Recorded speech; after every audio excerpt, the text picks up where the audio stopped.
Hello भाइयों, hello hello, नमस्कार, राधे राधे। स्वागत है भाई सभी का एक बार फिर से। कौन सा क्लास? Master class. ठीक है भाई, किसके लिए? पीजीटी, टीजीटी, कोई भी स्टेट हो, चाहे दिल्ली हो, राजस्थान हो, यूपी हो, बिहार हो, या फिर केंद्र का कोई पीजीटी या टीजीटी का हो, कॉमर्स से अगर आप तैयारी कर रहे हैं तो आपके लिए बहुत अच्छा क्लास है, जिसमें हम लोग क्या देखेंगे, मास्टर क्लास के थ्रू हम लोग क्वेश्चन देख रहे हैं और क्वेश्चन को क्या कर रहे हैं, एकदम से पोस्टमार्टम की तरीके से एक एक पॉइंट को निचोड़ रहे हैं और हम एक क्वेश्चन से कई क्वेश्चन निकाल के आपको दे रहे हैं। ठीक है, तो आज ये महत्वपूर्ण प्रश्नों का संग्रह का पार्ट नंबर 3 होने वाला है, 2 हम लोग देख चुके हैं। ओके, चलो शुरुआत करते हैं भाई। आज का पहला क्वेश्चन देखिएगा क्या कह रहा है। कह रहा है कि assets in the balance sheet of the company are arrange in the order of. Company के चिट्ठे में संपत्तियों को क्रमबद्ध किया जाता है। आपसे ये कह रहा है कि जो आपका जो बैलेंस शीट होता है, बैलेंस शीट जो होता है, बैलेंस शीट को कह रहा है कि किस क्रमबद्ध तरीके से दिखाया जाता है बैलेंस शीट में। और किसकी बात कर रहा है? संपत्ति की बात कर रहा है। यही तो कह रहा है ना कि संपत्ति को किस क्रमबद्ध के रूप में दिखाया। यहां पर देखो, जो बैलेंस शीट का ये वाला पोर्शन होता है, संपत्ति वाला पोर्शन होता है, यहां पर सबसे पहले क्या दिखाया जाता है? फिक्स एसेट को दिखाया जाता है। फिक्स एसेट को दिखाया जाता है। इसके बाद करंट एसेट्स को दिखाया जाता है। ठीक है, या फिर इस क्रम को चेंज कर दो तरलता से, फिर आप कहाँ जाओ? फिक्स के साइड में जाओ, या फिर फिक्स से तरल के साइड में जाओ। मतलब कि ये जो फिक्स या करंट को दिखाया गया है, ये क्या होता है? अस्थायित्व होता है। अस्थायित्व के आधार पर दिखाया जाता है। ठीक है, सिचुएशन क्या है कि फिक्स एसेट, फिर इसके बाद फिर जितने भी फिक्स एसेट होंगे सबको दिखाएंगे, अस्थायी संपत्तियां जो होंगी। इसके बाद जितनी भी तरल संपत्तियां होंगी, करंट एसेट्स होंगे, उन सबको नीचे दिखाया जाएगा। या फिर यूं कहने कि तरल संपत्तियों को ऊपर दिखा दीजिए, नीचे क्या दिखा दीजिए? अस्थायी संपत्ति को दिखा दीजिए। ये क्या होता है? ये अस्थायित्व के आधार पर इसको दिखाया जाता है। चलो ऑप्शन देखते हैं क्या कहीं पर है। बाजार मूल्य पर नहीं, बाजार मूल्य पे क्यों दिखाएंगे भाई? बाजार मूल्य ऐसा कोई सिस्टम नहीं है। दूसरा क्या? अस्थायित्व। ये लो ऑप्शन आ गया दूसरा, अस्थायित्व के आधार पर, परमानेंस स्टेटस के आधार पर क्या किया जाता है? इसको यहाँ पर दिखाया जाता है। पुस्तकीय मूल्य पर नहीं दिखाया जाता। पुस्तकीय मूल्य तो उसका होता ही होता है, जो बैलेंस शीट के अंदर दिखाया जाता है, एसेट की वैल्यू वो पुस्तकीय मूल्य होता है, लेकिन किस क्रमबद्ध के अनुसार दिखाया जाता है? तो वो अस्थायित्व के आधार पर अस्थायी संपत्तियों को पहले दिखाकर फिर तरल संपत्ति को, या फिर तरल संपत्ति को ऊपर दिखाकर नीचे अस्थायी संपत्ति को दिखाकर। ओके, उम्मीद है कि बात आपको समझ में आई होगी। अगला क्वेश्चन देखिएगा, पढ़िए एक बार और सॉल्व करिए। क्या कह रहा है? शुद्ध क्रय नेट परचेज दे रहा है आपका 72,000 रुपये। सेल्स की वैल्यू दे रही है कितना? 76,000। Sales return 6,000। Cost of good sold कितना है? आपका दिया गया है 60,000 रुपये। The amount of gross profit, आपसे पूछ रहा है ग्रॉस प्रॉफिट। शुद्ध क्रय 72,000 रुपये, विक्रय 76,000 रुपये, विक्रय वापसी 60,000 रुपये, 6,000 रुपये। विकृत माल की लागत कॉस्ट ऑफ गुड सोल्ड कितना? 60,000 रुपये। सकल लाभ की राशि बताइए। कह रहा है कि आप क्या बताइए? सकल लाभ की राशि को बताइए। बताओ भाई। कॉन्सेप्ट जब हम पढ़ रहे थे तो इसका बखूबी से चर्चा किया गया था, है ना? चलो लगाते हैं। आपको यहाँ पर कॉस्ट ऑफ गुड सोल्ड दिख रहा है और सेल्स दिख रहा है, परचेज भी दिख रहा है। यहाँ पर परचेज का कोई रोल नहीं है। हम लोगों ने क्या सीखा हुआ है? Gross profit is equal to क्या होता है? सेल्स माइनस सीओ जीएस होता है। ये फॉर्मूला है ग्रॉस प्रॉफिट का। अगर ऐसा क्वेश्चन आए तो ग्रॉस प्रॉफिट ऐसे निकल सकता है। सेल्स कितना दिया है? 76,000 और यहाँ से 6,000 रुपये वापस हो रहा है, तो कितना बचेगा? 70,000 रुपये बचेगा। विक्रय वापसी को विक्रय में से घटा देंगे तो जितना बचेगा वो 70,000 बचेगा। माइनस कर देंगे COGS कितना 60,000 रुपये, कितना 60,000 रुपये। घटा दो भाई, कितना आ जाएगा, घटाने पर आपका आंसर आ जाएगा 10,000 रुपये। कितना 10,000 रुपये आपका आंसर आ जाएगा। 10,000 कहीं है, पहला ही ऑप्शन सही है,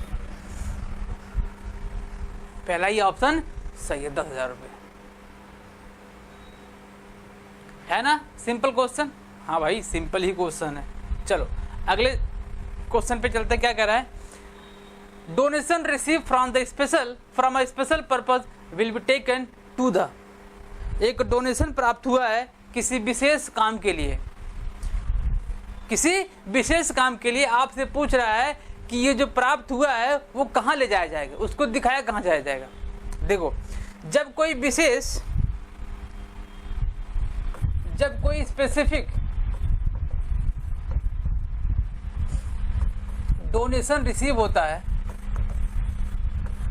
स्पेसिफिक का मतलब क्या है, विशेष का मतलब जब किसी ने ये बता कर दिया हो कि भाई जो ये मैं पैसा दे रहा हूँ आपको इसको खर्च कहाँ करना है, वो बता देगा कि इस पॉइंट पर इस जगह इसको खर्च करना है, तो क्या कहलाता है, स्पेसिफिक डोनेशन कहलाता है। जैसे आजकल के समय में जो हमारे लीडर्स होते हैं भाई, नेता होते हैं,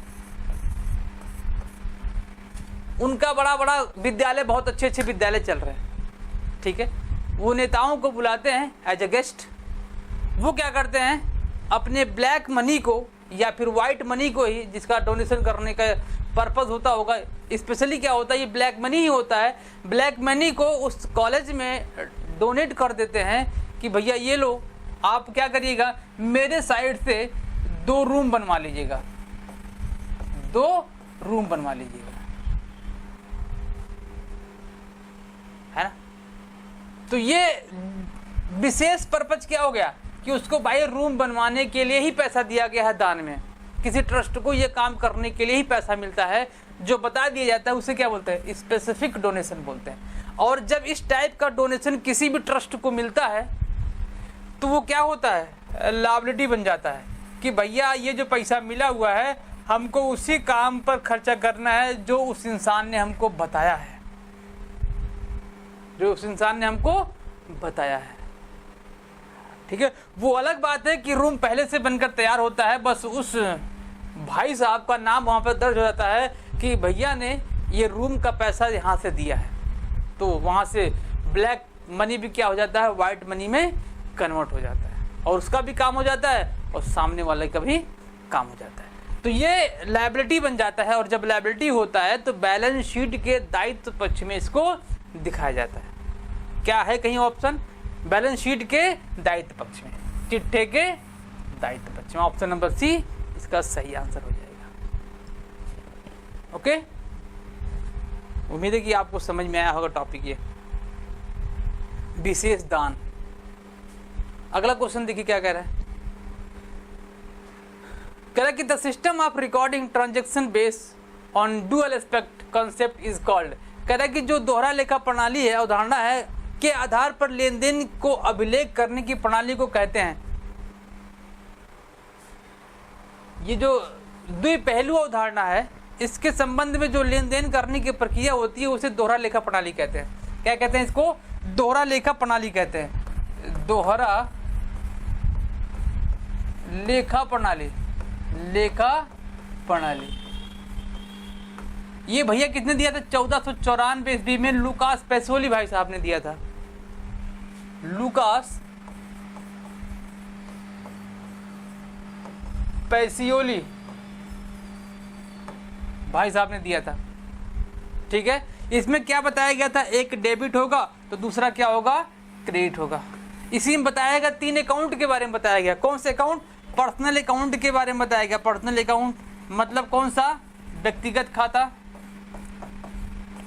दूसरा क्या बताया गया, नॉमिनल अकाउंट बताया गया, नॉमिनल अकाउंट नाम मात्र का खाता, नाम मात्र का खाता। और तीसरा क्या बताया गया आपका, रियल अकाउंट, रियल अकाउंट मतलब कि वास्तविक खाता, वास्तविक खाता। दोहरा लेखा प्रणाली के जनक लूकास पेसोली 1494 में। इसमें क्या बताएगा, एक डेबिट होगा तो दूसरा क्रेडिट होगा, और इसमें 3 खाते के बारे में बताया गया, पर्सनल अकाउंट, नॉमिनल अकाउंट और रियल अकाउंट। पर्सनल अकाउंट में किसी भी व्यक्तियों का नाम होगा, संस्था का नाम होगा, कोई कंपनी का नाम होगा, तो क्या होता है, पर्सनल अकाउंट होता है। नॉमिनल अकाउंट में जितने भी आप किसी भी कंपनी के व्यवसाय के इनकम होंगे या लॉसेस होंगे या फिर एक्सपेंसेस होंगे, वो क्या होता है, नॉमिनल अकाउंट के अंतर्गत आता है। और तीसरा क्या होता है, रियल अकाउंट, जितने भी आपके बैलेंस शीट में दिखाई जाने वाली होती हैं एसेट्स, तो क्या कहलाते हैं, रियल अकाउंट होते हैं। क्लियर। इसी के दोहरा लेखा प्रणाली में ही क्या बताया गया, समीकरण बताया गया, इक्वेशन बताया गया। समीकरण कौन सा, संपत्ति बराबर क्या होता है, दायित्व प्लस पूंजी, दायित्व प्लस पूंजी। इसी दोहरा लेखा प्रणाली में ही इसका उल्लेख किया गया है। तो जो समीकरण बताया गया है, समीकरण से कितनी बार क्वेश्चन निकल गया, कितनी बार क्वेश्चन पूछा जाता है कि ये बताइए कि ये समीकरण सही है कि नहीं सही है। बस घुमा के देता है, दायित्व को इधर दे देगा या फिर कैपिटल को यहाँ पर दे देगा, संपत्ति को उधर कर देगा। यहाँ से केवल 3 आपके समीकरण बन के निकलेंगे। एक तो बन गया संपत्ति बराबर दायित्व प्लस कैपिटल, यहाँ पर एक दायित्व निकलेगा, एक कैपिटल निकलेगा। जब दायित्व निकलेगा तो दायित्व को वहीं रहने दो, कैपिटल को उठा के रखो, तो दायित्व बराबर क्या हो जाता है, संपत्ति माइनस कैपिटल हो जाएगा। अगर पूंजी निकालना है तो पूंजी बराबर क्या हो जाएगा, संपत्ति माइनस दायित्व हो जाएगा। एक प्लस में रहेगा, अगर आपको संपत्तियां निकालना है तो प्लस में रहेगा, दायित्व प्लस पूंजी। लेकिन अगर आपको क्या निकालना है, दायित्व निकालना है, तो संपत्तियों में से पूंजी को घटा देंगे। अगर पूंजी निकालना है तो संपत्तियों में से दायित्व को घटा देंगे, तो क्या निकल जाएगा, पूंजी निकल जाएगा। ठीक है। तो दोहरा लेखा प्रणाली में ये 3-4 टॉपिक है, पॉइंट है, पहला, दूसरा, तीसरा, चौथा। 4 पॉइंट है जो आपसे क्वेश्चन पूछे जाते हैं एग्जाम में। ठीक है। चलो नेक्स्ट क्वेश्चन देखते हैं। उसका आंसर क्या था भाई, उसका आंसर दोहरा लेखा प्रणाली, ऑप्शन नंबर बी सही है, दोहरा लेखा प्रणाली। ओके। चल अगला क्वेश्चन देखते हैं क्या कह रहा है। भविष्य माल की आपूर्ति के लिए किसी ग्राहक से प्राप्त अग्रिम धनराशि, ये क्या कह रहा है, किसी ग्राहक से अग्रिम धनराशि प्राप्त हुआ, मतलब कि cash receive in advance, cash receive in advance. तो ये क्या होगा, आय होगा, व्यय होगा, दायित्व होगा या चालू संपत्ति होगा, आप बताओ।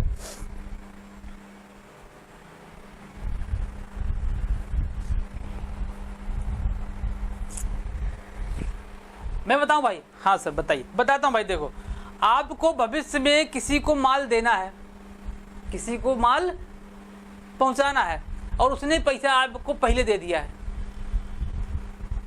तो ये आपके लिए क्या है, रिस्पॉन्सिबिलिटी ही तो है। सपोज आपको किसी ने पहले पैसा दे दिया है कि भाई ये काम आप कर दीजिएगा, मैं आपको पैसा पहले दे देता हूँ, तो आपके लिए क्या बन जाएगा, वो दायित्व ही तो बन जाएगा कि भैया ने पैसा दिया है, ये काम करना है। तो दायित्व तो होता ना, ये रिस्पॉन्सिबिलिटी बन जाती ना भाई आपकी कि ये हमको करना है तो करना है। तो सेम कंडीशन यहाँ पर, किसी ग्राहक ने यदि पैसा एडवांस दे दिया है तो उस कंपनी वाले को क्या करना है, वो पैसा, उसको पैसा जो दिया उसके बदले में माल को सप्लाई जरूर करना है, माल को उसके पास जरूर भेजना है, ये उसकी रिस्पॉन्सिबिलिटी बन जाती है। और कौन सी रिस्पॉन्सिबिलिटी, चालू, अस्थाई नहीं, चालू दायित्व बनती है। क्यों, क्योंकि वो साल भर के अंदर ही या 2-3 महीने, 4 दिन या 5 दिन के अंदर ही क्या करना होता है, उस माल को डिलीवर करना होता है। तो इसलिए क्या बोलते हैं, इसको करंट लायबिलिटी बोलते हैं। आप इसको ध्यान रखिएगा, ये आप हमेशा ध्यान रखेंगे। जो अग्रिम पैसा प्राप्त होगा एडवांस में, वो चालू ही होता है, करंट होता है, ध्यान रखिएगा। तो क्या बन जाएगा, ओके। नेक्स्ट क्वेश्चन, लेखांकन विवरणों में संयोगी दायित्व के संबंध में नोट्स जोड़ने का अभ्यास इसके अनुपालन में है। The practice of appending notes regarding contingent liabilities in accounting statement in the pursuant to. बताओ भाई क्या है इसका ऑप्शन।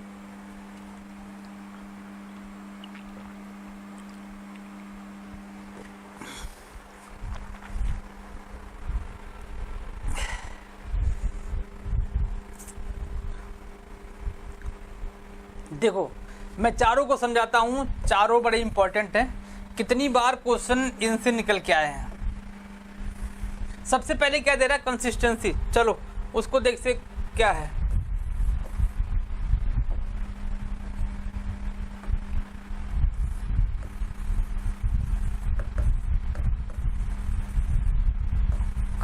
कंसिस्टेंसी की बात कर रहा है, स्थिरता की बात कर रहा है। ये क्या होता है,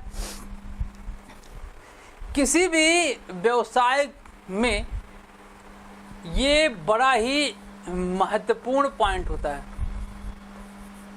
ये व्यवसाय की बात नहीं कर रहा हूं मैं, महत्वपूर्ण ये व्यवसाय के लिए ही नहीं है, हमारे जीवन में भी क्या होता है, बहुत ही इंपॉर्टेंट रोल अदा करता है कंसिस्टेंसी।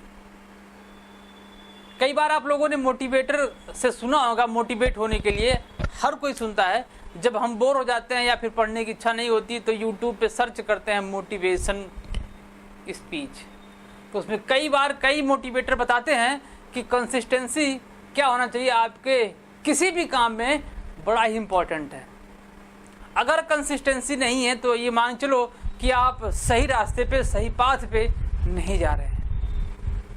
तो कंसिस्टेंसी, रेगुलरिटी किसी भी काम में बड़ा ही मैंडेटरी होता है। सेम चीज़ यहाँ पर है कि किसी भी व्यवसाय में जिस मेथड को अप्लाई किया गया है उस मेथड को कई सालों तक अप्लाई किया जाना चाहिए।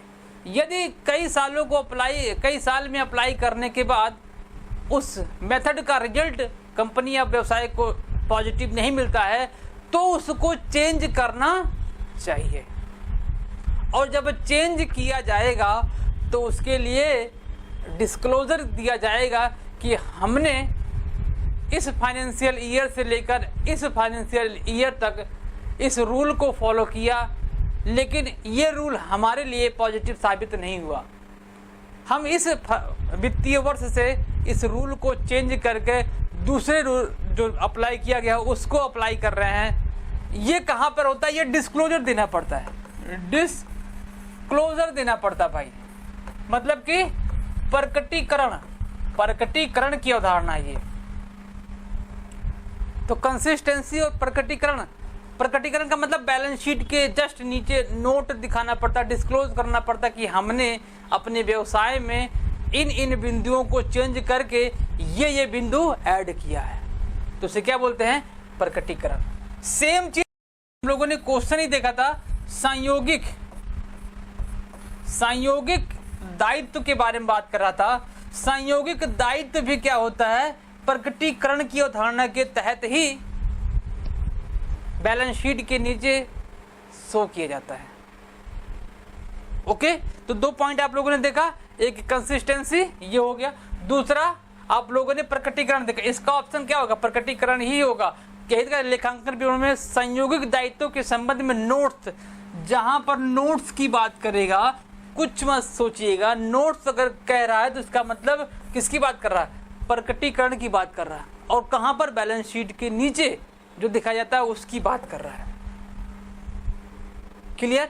दूसरा, मुद्रा मापन, मनी मेजरमेंट। मनी मेजरमेंट क्या होता है, मनी मेजरमेंट का मतलब होता है कि ऐसे ट्रांजैक्शन जिसका मुद्रा में मापांकन किया जा सकता हो उसी को बुक्स ऑफ अकाउंटिंग में दिखाया जाएगा, अदरवाइज उस दूसरे को नहीं दिखाया जाएगा।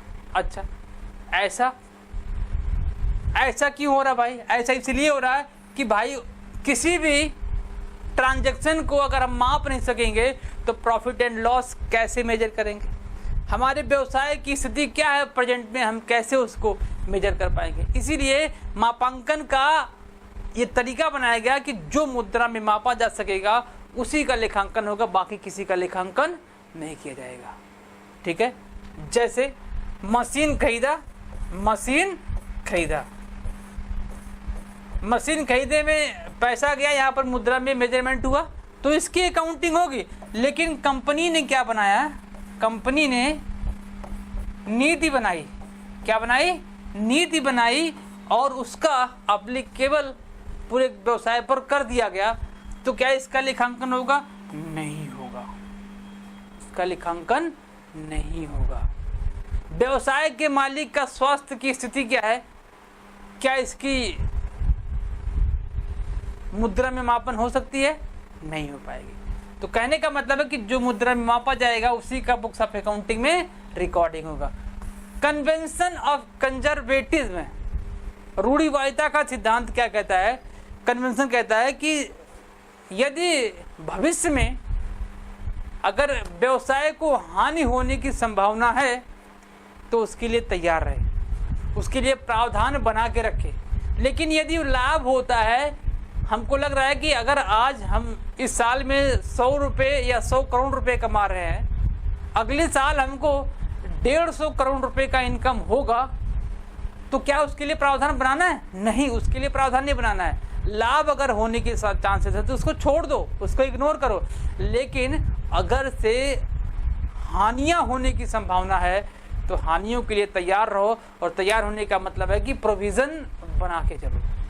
तो आपसे क्वेश्चन बन सकता है, रूढ़िवादिता के संबंध में प्रावधान किस कॉन्सेप्ट के साथ, किस कन्वेंशन के तहत बनाया जाता है? तो रूढ़िवादिता कन्वेंशन के तहत बनाया जाता है। बात समझ में आई? तो ऑप्शन नंबर इसका 4 सही है। क्या? नोट्स की बात करेगा। तो मैंने चारों आपको अच्छे से समझाया, उम्मीद है कि आपको समझ में आया होगा।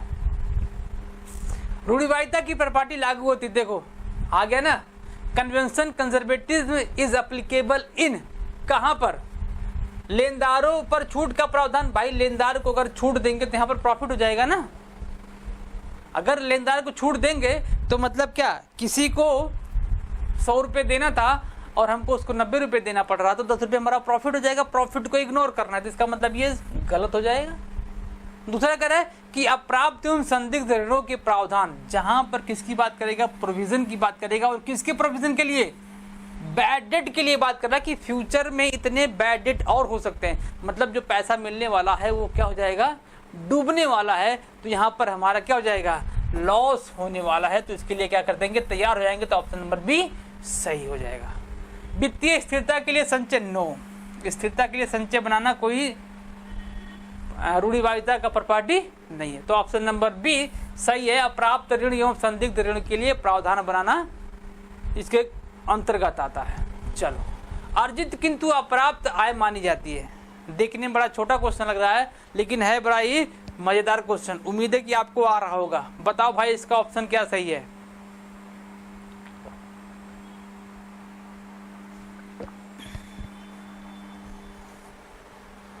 बताओ बताओ।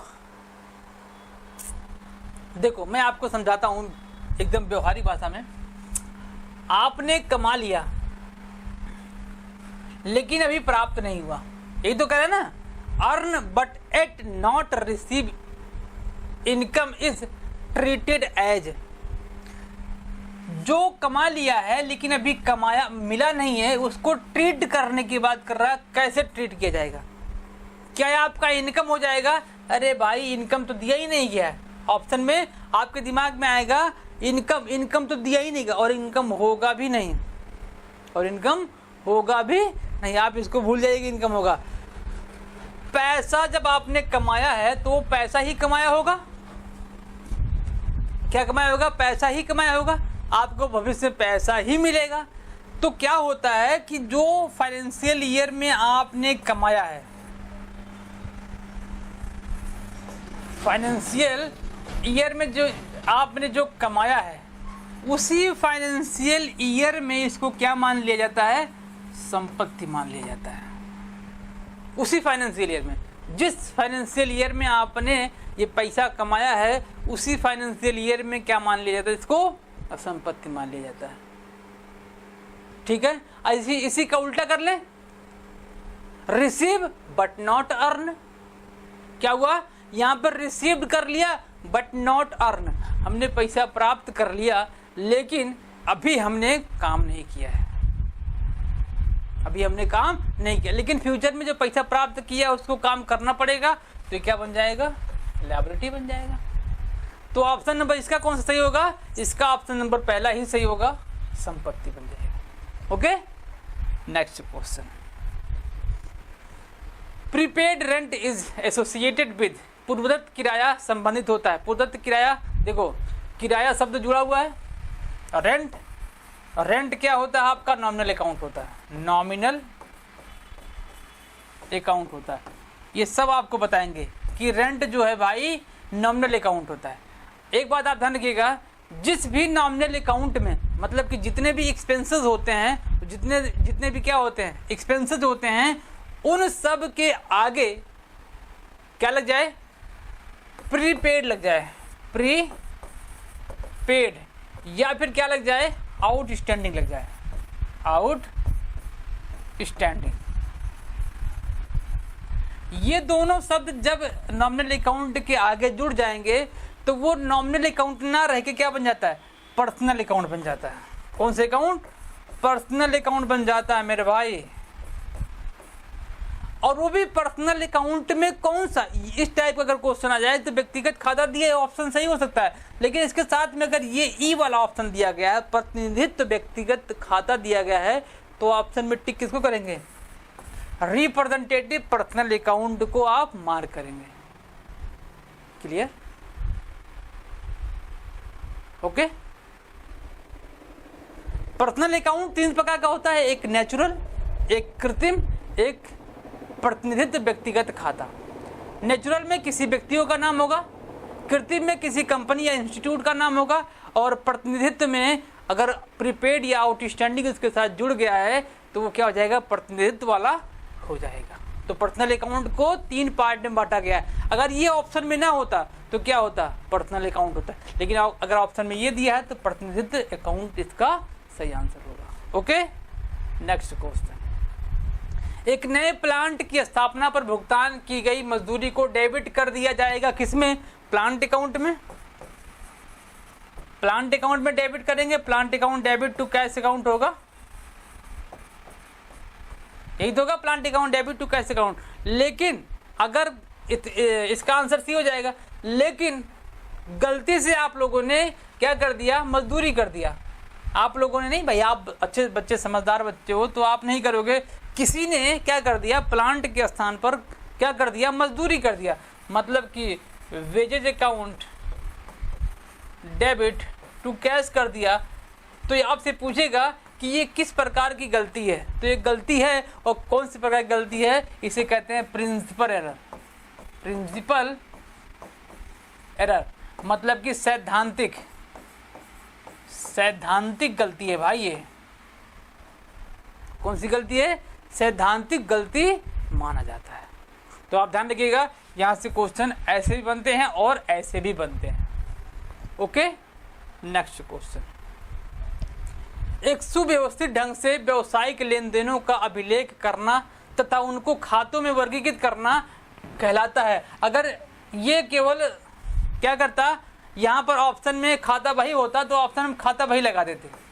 क्यों, क्योंकि खाता बही का ही ये जो दिया गया है, खाता बही का ही ये परिभाषा दिया गया है, लेकिन खाता बही कहीं ऑप्शन में है नहीं, खाता बही कहीं ऑप्शन में। तब आप इसको सोचेंगे, अब लेखांकन का प्रोसेस सोचेंगे आप, क्या सोचेंगे, प्रोसेस क्या है लेखांकन का।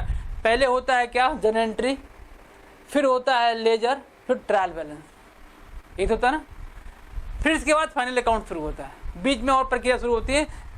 जर्नल प्रारंभिक लेखों से लेकर खाता बही तक, कहाँ तक, खाता बही तक क्या कहलाता है, पुस्तपालन कहलाता है। क्या कहलाता है, पुस्तपालन। उसके बाद की प्रक्रिया क्या कहलाता है, लेखांकन कहलाता है, अकाउंटिंग कहा जाता है। तो खाता बही तक की प्रक्रिया को वर्गीकृत करके, क्लासिफाई करके, समराइज करके, उसको बैलेंसिंग करके जो दिखाया जाता है तो उसे क्या बोलते हैं, पुस्तपालन बोलते हैं। उसके बाद की प्रक्रिया को क्या करेंगे, अकाउंटिंग कहा जाता है। ठीक है, आपको ये समझ में आ गया बात है। तो इसका ऑप्शन क्या हो जाएगा, पुस्तपालन। किए गए वास्तविक व्ययों से लागत का निर्धारण करना। भाई जब व्यय हो चुका है, उस व्यय के अनुसार लागत को मेजर किया जाएगा, लागत का निर्धारण किया जाएगा, तो ऐतिहासिक लागत विधि कहलाती है। अगर पहले से डिसाइड कर दिया जाए कि इस वैल्यू पर, एक मानक सेट कर दिया जाए कि इस वैल्यू पर ही निर्धारित किया जाएगा, तो क्या बोलेगा, मानक लागत लेखांकन। लेकिन अगर खर्चा हो चुका है, जितना भी एक्चुअल में खर्चा हुआ, उन सबको जोड़कर निकालेंगे तो क्या कहलाएगा, वो ऐतिहासिक लागत कहलाएगा। ऐतिहासिक लागत में आप सोचेंगे अगर पूर्व के जो खर्चे किए गए हैं उसको जोड़ेंगे, ऐसा कुछ नहीं। जो प्रेजेंट में जिस पर्टिकुलर टॉपिक पे, जिस वस्तु के निर्माण पर जो खर्चा किया गया है, एक्चुअल में जो खर्चा किया गया है, उससे क्या करना, लागत का निर्धारण कहलाना हिस्टोरिकल कॉस्टिंग कहलाता है। क्लियर? आ जाओ क्वेश्चन आगे देखो क्या कर। एक साझेदारी फर्म में एक साझेदार एक्स प्रत्येक माह के अंत में, ध्यान रखिएगा, प्रत्येक माह के अंत में 2000 रुपये आहरित करता है। ब्याज की दर 5% है, तो वर्ष के अंत में ब्याज की राशि होगी। तो देखो क्या कर रहा है, mister x a partner in a partnership firm withdrawn ₹2000 at the end of each month. ध्यान रखिएगा, end of each month rate of interest is 5%, interest on drawing at the end of the year. आपसे पूछ रहा है कि वो प्रत्येक माह के अंत में जब ड्राइंग करता है कितना, 2000, तो अगर प्रत्येक माह में करता है तो 12 महीने कितना हो जाएगा, 12 दूनी 24,000 हो जाएगा। यहां पर हम 5% निकाल लेंगे, काम हो जाएगा क्या? नहीं मेरे भाई, 5% निकालेंगे तो काम नहीं होगा, आंसर नहीं आएगा। क्या करना पड़ेगा आपको? 2 चीज देखना पड़ता है, इंड एंड स्टार्ट, ये दोनों आपको देखना पड़ता है। मिर्च में तो 6 से गुणा कर देंगे तो आपको आ जाएगा, लेकिन अगर स्टार्टिंग में है तो कैसे निकालेंगे? देखो मैं बता दूंगा, इंड में है तो 5.5 से इंटू करा देंगे, डिवाइड कर देंगे किसने से, 12 से, तो आंसर आ जाएगा। इसको 6.5 से कर देंगे तो आंसर आ जाएगा। लेकिन ये 5.5 आया कैसे, 6.5 आया कैसे? देखो, जब किसी भी महीने के अंत में इंटरेस्ट निकाला जाएगा तो क्या करेंगे, सपोज मान लेते हैं स्टार्टिंग में 1 अप्रैल को महीना शुरू होता है।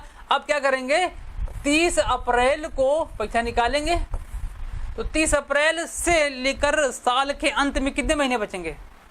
11 महीने, ये तो बचेगा 11 महीने, प्लस लगाएंगे। अब साल के अंत में महीने के लास्ट वाला जो होता है, मतलब कि मार्च, 31 मार्च को जब पैसा निकाला जाएगा तो उसके बाद कितना महीने बचेगा? आपको महीना नहीं बचेगा, डिवाइड कर देंगे 2, तो 11 में 2 से भाग करेंगे तो कितना जाएगा, 5.5 आएगा। आ गया ना? दूसरा देखो, एंड ऑफ द, स्टार्टिंग में क्या करेंगे, स्टार्टिंग में मेरे भाई कैसे निकलेगा, देखो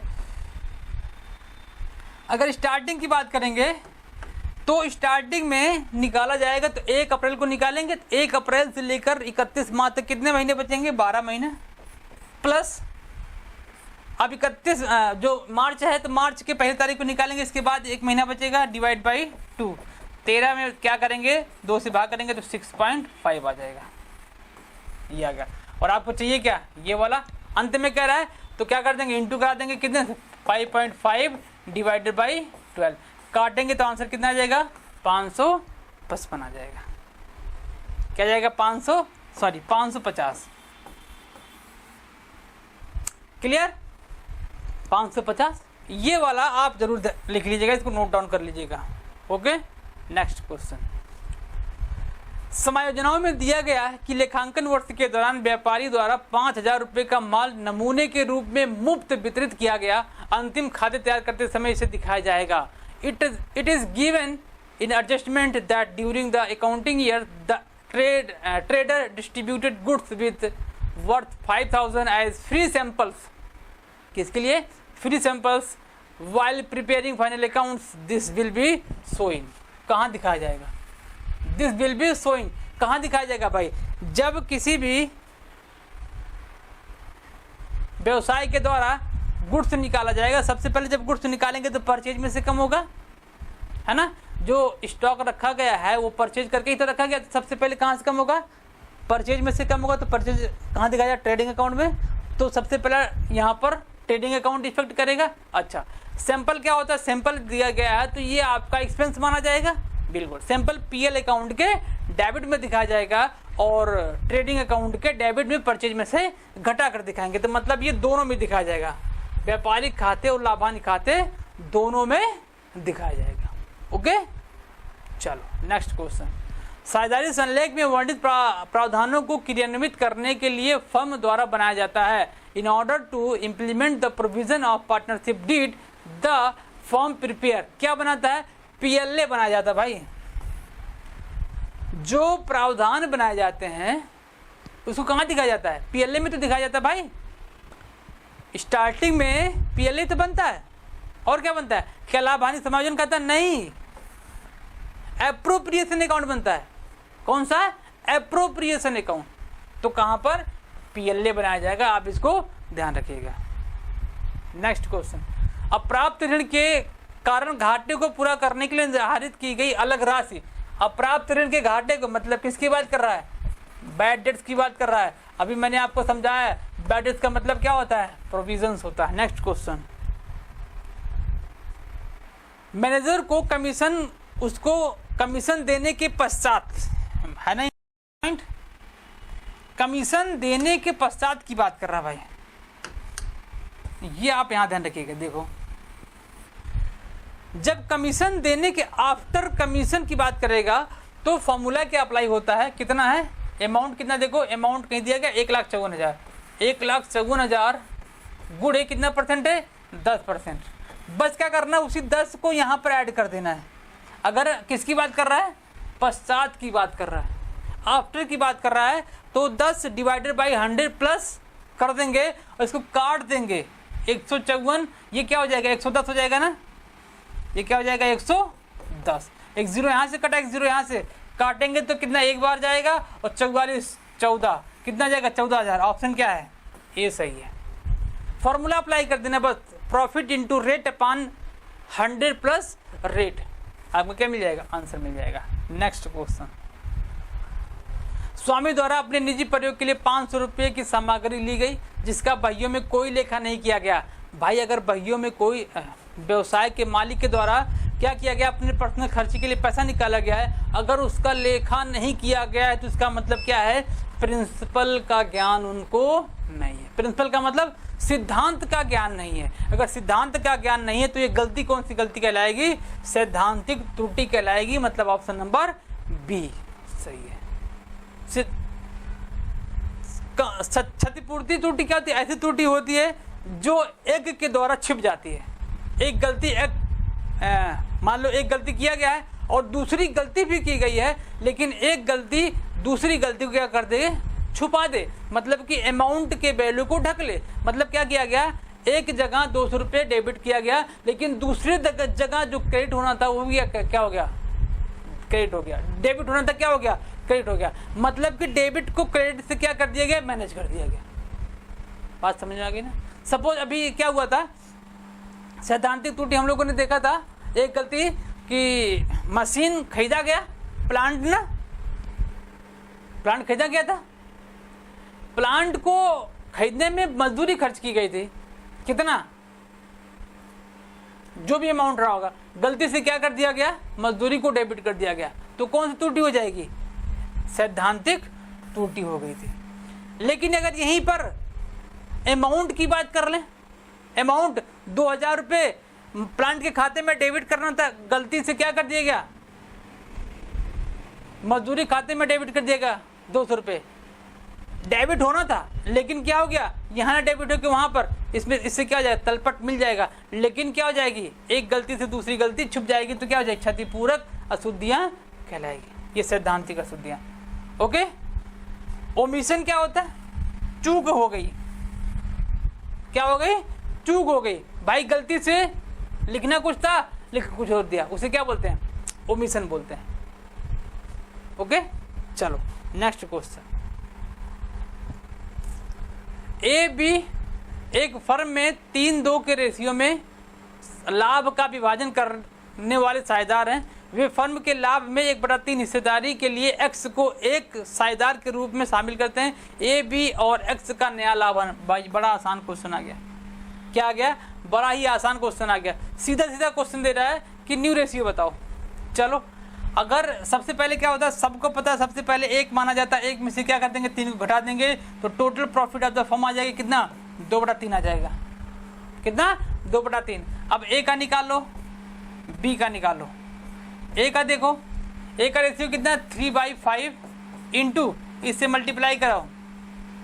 बी का देखो 2/5 इंटू इससे मल्टीप्लाई कराओ, गुणा कर दो, आंसर आ जाएगा 3 दूनी 6, 15 4 15, ये क्या बना, देखो रेशियो क्या बना 6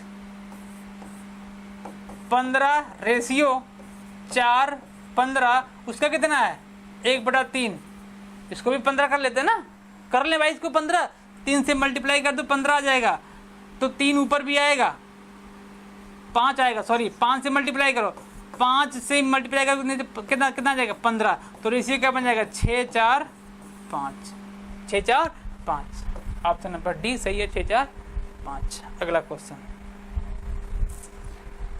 यदि प्रत्येक माह के आरंभ में साझेदार द्वारा बराबर आहरण किए जाते हैं तो ब्याज की गणना सामान्यतः के लिए संपूर्ण राशि पर लगाई जाएगी। अरे मेरे भाई किसकी बात कर रहा, माह के आरंभ की बात कर रहा है, प्रत्येक माह के आरंभ में बात कर रहा है ना, आरंभ में बात करेगा तो 5 अंत की बात करेगा तो क्या, अंत की बात ये है, और प्रारंभ में क्या हो जाएगा 6.5, ये प्रारंभ है ना, तो ऑप्शन में 6.5 कहीं है, ये देखो 6.5 है ना। क्या था ये, लास्ट क्वेश्चन था, 20 क्वेश्चन आज हम लोगों ने देखा, बड़े ही आसान क्वेश्चन थे और आपके एग्जाम में आए हुए क्वेश्चन थे।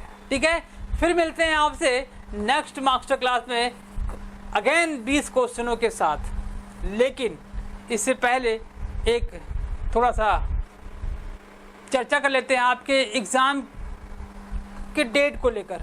पीजीटी का एग्जाम का डेट आपका अभी वही है, कौन सा 18 एंड 19 जून, अभी इसका डेट टला नहीं है, लेकिन टीजीटी का जो डेट था मेरे भाई वो अब जुलाई में भी ना होकर उसको क्या कर दिया, पोस्टपोन स्थगित कर दिया गया। अब कब होगा कुछ पता नहीं, कुछ पता नहीं है। तो भाई कुल मिला जुला के अब आपको पीजीटी पढ़ते रहना है, पीजीटी पे फोकस करिए, पीजीटी का एग्जाम क्रैक करिए, इसके बाद टीजीटी का भी एग्जाम क्या करेंगे आप, क्रैक करेंगे। ओके चलो मिलते हैं आपसे अगले क्लास में, तब तक के लिए पढ़ते रहिए, मुस्कुराते रहिए और बाय, टेक केयर।